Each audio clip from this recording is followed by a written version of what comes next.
This is our last VoiceOver PowerPoint on death and dying. Choosing the nature of death is do not resuscitate the way to go. Should people be free to select the nature of their own death? Absolutely. If they don't decide, it will be up to others to decide, and this can be very difficult for families. The do not resuscitate decision entails several issues. One is differentiating extreme and extraordinary measures from routine ones. There are no hard and fast rules. People making the decision must consider the needs of the patient, their prior medical history, and factors such as age or even religion.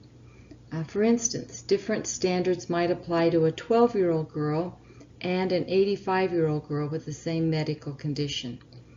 Other questions concern quality of life. How can we determine an individual's current quality of life and whether it will be improved or diminished by medical intervention? Who makes these decisions? The patient, a family member, or a medical personnel? Wow, can you imagine being hooked up to all these different things? Many terminally ill patients choose do not resuscitate as a way to avoid extraordinary medical interventions. Doctors are reluctant to suspend aggressive treatment. They often claim that they're unaware of patients' wishes, and physicians and other healthcare providers are reluctant to act on DNR requests because they're trained to save patients, and they certainly want to avoid legal liability issues. To gain more control over death decisions, people more and more are signing what we call a living will. That is a legal document that designates the medical treatments a person does or does not want if the person cannot share their own wishes. Some people also designate a specific person called a health care proxy to act as their representative for health care decisions. Health care proxies are authorized either in a living will or as a legal document known as a durable power of attorney. Health care proxies may be authorized to deal with all medical care problems or only terminal illnesses. As with the do not resuscitate, living wills are ineffective unless people make sure their health care proxies and doctors know their wishes. Although they may be reluctant to do this, people should have honest conversations with their health care proxies.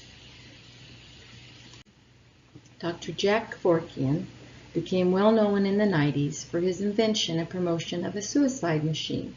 It allowed patients to push a button and release their own anesthesia, which would stop their heart.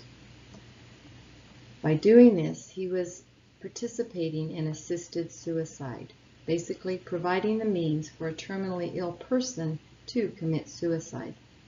He spent 8 years in prison for second-degree murder when he participated in an assisted suicide shown on TV in 60 Minutes. Assisted suicide is bitterly controversial in the U.S. and illegal in most states. The exception would be Oregon, which passed a right to die law in 1998. In many countries, assisted suicide is accepted. In the Netherlands, medical personnel may help end their patients' lives if they meet several conditions. At least 2 physicians must determine that the patient is terminally ill. There must be unbearable physical or mental suffering. The patient must give informed consent in writing, and relatives must be informed ahead of time. Assisted suicide is one form of euthanasia, the practice of assisting terminally ill people to die more quickly. Popularly known as mercy killing, euthanasia has several forms. Passive involves removing respirators or other medical equipment that may be sustaining a person's life to allow him or her to die naturally.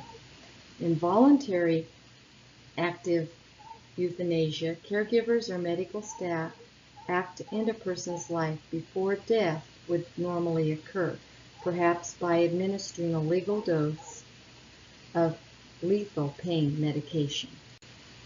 There are pros and cons to this argument, which you will have an opportunity to think about and share your thoughts with in your question of the week this week. So to review, issues surrounding dying are highly controversial, including the degree of measures that physicians should apply to keep dying patients alive and who should make the decision.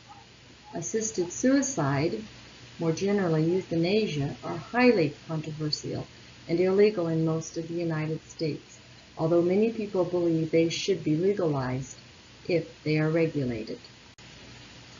In the medical community, what does D&R stand for? You're correct. D, do not resuscitate. Some people designate a specific person called a health associate, health care proxy, legal aid, or personal care attendant to act as their representative for health care decisions. The answer would be B, health care proxy. So what do you think? Should assisted suicide be permissible? What about other forms of euthanasia? Why or why not? I will look forward to hearing about how you feel about this in your question of the week this week.